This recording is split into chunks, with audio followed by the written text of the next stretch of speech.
नागपूर शहरातील ऑटोमोटिव्ह चौक परिसरात ATM machine फोडून पैसे लंपास करण्याचा प्रयत्न फसला आहे। सजग नागरिकांच्या सतर्कतेमुळे आरोपीचा डाव अयशस्वी ठरला। मिळालेल्या माहितीनुसार चेतन चंदूजी उईके राहणार समुद्रपूर जिल्हा नागपूर असे आरोपीचे नाव असून त्यानं एटीएम फोडण्याचा प्रयत्न केला। संशयास्पद हालचाली पाहून नागरिकांनी तत्काळ धाडस दाखवत आरोपीला पकडले व कपिलनगर पोलिसांच्या ताब्यात दिले।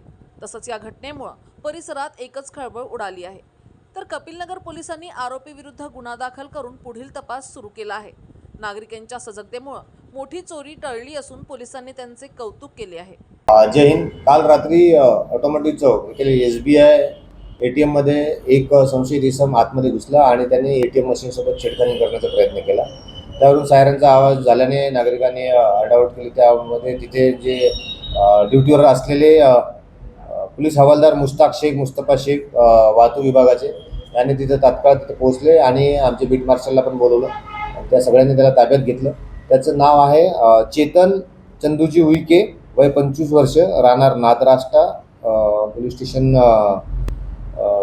समुद्रपूर जिल्हा वर्धा येथील तो आहे। तो इथे हिंगण्याला राहतो आपल्या ताईकडे आणि इथे तो चोरीच्या उद्देशाने आला होता। आणखी याचे काही साथीदार आहे याचा आम्ही कसून चौकशी करणार आहे। माझं याद्वारे नागरिकांना एक आव्हान आहे की असे चोरीची घटना किंवा इथली कुठलीही घटना आपल्याला जर जाणवल्यास तर तात्काळ 112 वर कॉल करून माहिती देणे, तसेच पोलीस स्टेशनला पण माहिती देणे।